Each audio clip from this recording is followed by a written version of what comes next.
Yeah, so 8 Republicans voted with the Democrats, and of course, I tweeted it out. I'll stand by it. Matt Gaetz. For whatever you think of Matt Gaetz, I appreciate him in this fervent attempt to hold Kevin McCarthy accountable. In his press conference yesterday, Kevin McCarthy said 2 things. He said, one, I'm not going to run for Speaker of the House again, which I think is good. I think that's honorable. I like the way he made a little exit there. I think it was a good exit. But also, he said, what have I not kept? What have I not kept? You know, what word have I not kept? Well, I mean, if you ask Matt Gaetz, he was on every press junket last night explaining those things. And listen, I'm going to go on record right now and say, obviously, I'm not a Democrat. I've said it over and over again, but I want to remind everybody, I'm going to go on record. I'm not a Republican. I am not a Republican. This uniparty nonsense, conservatives are screwed. And let me tell you why conservatives are screwed. Because the Republican Party is the problem. The Republican Party is the problem in this country. Listen, I know that you got the progressive Riri left that is off the reservation with everything from murdering babies to can't figure out if you're a girl or a boy, even though you got a penis dangling between your legs. I understand, but that's insanity.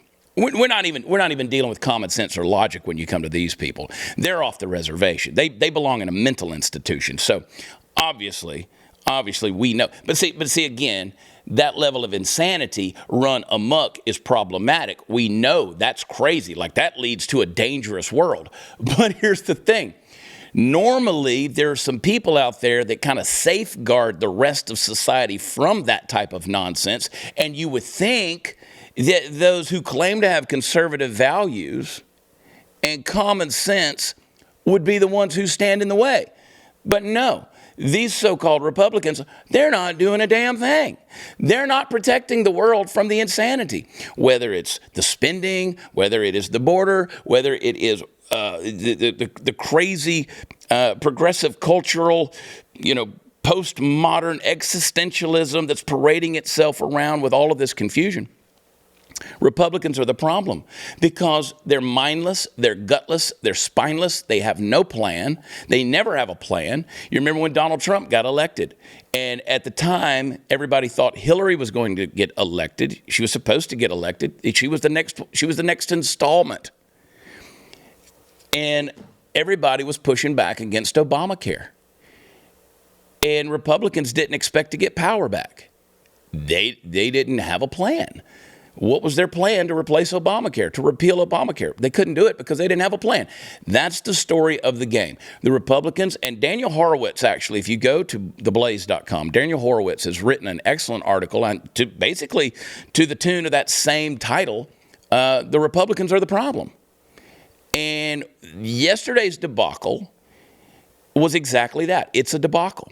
Now, it pissed them off. The Republicans up there, they got mad. They're big mad, man. And no greater example of this anger being expressed than the interim Speaker of the House, the Honorable Patrick McHenry. You've all seen this clip. If you haven't, this is classic beta.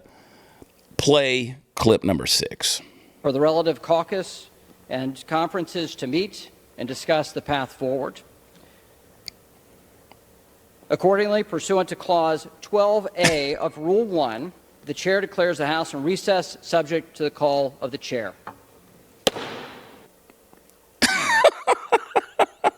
Like he's trying to drive a 16-penny nail with that gavel right there, man.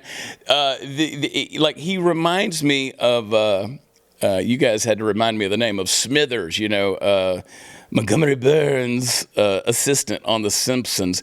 I mean, let's face it, and I tweeted it last night, he was really mad about that bow tie. His wife made him wear the bow tie, and he was pissed off. But, I mean, he's driving a nail with that gavel, and then he looks at the thing to see if he broke it. I think when that little pregnant pause he makes when he's talking about the seat being vacated, and then there's the pause, he made up his mind right there. I'm going to really show these people. I'm going to slam this gavel down, and I'm going to break it. It's going to be an iconic moment. It didn't break, It's like his little weak man hands, his little limp wrists couldn't break the gavel. Oh yeah, and then let it play right there. From that point forward, let it play again where he slams it down when he walks off. Play that clip one more time. Ooh, let me see the anger. Subject to the call of the chair. Watch, here we go. Oh, it stops. But if it kept going, he looks at it to see if it broke. It didn't break. Boy, he's angry. But let me ask you a question here. Where was that anger when 5 million migrants, immigrants, whatever you want to call them, aliens poured over the southern border since Joe Biden came into office? Where was that anger whenever the U.S. debt got over $33 trillion? Where was that anger whenever the FBI was going out there rounding up Trump supporters, putting them in prison without charge, without cause, without bail, keeping them in solitary confinement for 2 years, and then bringing up trumped-up charges? Where was that level of pissed off as the so-called justice system was trying to, indict Trump? After, isn't it funny that Trump is been in business, been on the top of the cultural world forever, decades, but within 6 months of him announcing he's going to run against Joe Biden, they started all the indictments and all the lawsuits. It's amazing, isn't it? Because it's a witch hunt. Are you pissed off at that, McHenry? What about all the people, the Americans that are out there having to deal with this inflation garbage that's out there? Are they pissed off? Are they pissed off about what's happening in America? Or are they just mad because your buddy lost his job? What about when they shut the world down and told you lies surrounding, COVID and the pandemics and the shutdowns and all of these things? What about that? When they locked you down for years, when they shoved vaccines in your body, untested chemicals, and people are dropping dead. Are they pissed off because McCarthy is getting called out and having to be held accountable?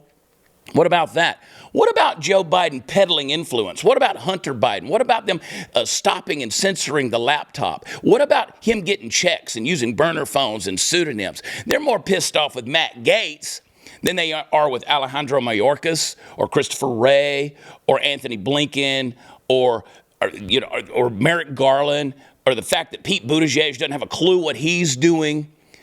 They're more pissed off because, look at us. We look divided. The GOP is in chaos. That's the word, chaos. Well, you know what's chaos is Maui.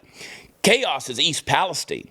They haven't done anything for them, but no, they're pissed off. They're more pissed off at Matt Gaetz than they are, because, look, Matt Gaetz wanted to get rid of a RINO who was doing more for the Democrats, but they're not pissed off with, they're not pissed off at the Democrats that are using the RINOs to get what they want done. So, that's the whole deal. They're mad because McCarthy is accountable. I'm going to break my little hammer over this thing. But forget the fact that we got, President P-pads and Vice President knee-pads as a regime that's not being held accountable. I wish that Patrick McHenry had that kind of passion for serving the people that he represents. I wish it matched that level of passion instead of him just trying to protect the swamp status quo. I mean, you might see some good coming out of D.C. if they get pissed off about the things that are truly affecting Americans. Because I don't know about you guys. When we talked last week about them shutting the government down, everybody's like, that's terrible. They're going to shut the government down. Oh, my God. People aren't going to get paid and blah, blah, blah. They shut you down for 2 years. They shut you down for 2 years. You think I'm supposed to sit here and give a damn because the government's going to shut down? Because those guys, they're pissed off because their guy lost power. That's the bottom line. It's the only language these people speak. It's the language of power. They got pissed off because their little puppet got removed. And so for that, I'm all for it. I went on Blaze's Facebook page and read some of the comments today under some of these articles, and I was dumber for having read them, quite honestly, because people are actually out there claiming to be conservatives who are defending the swamp.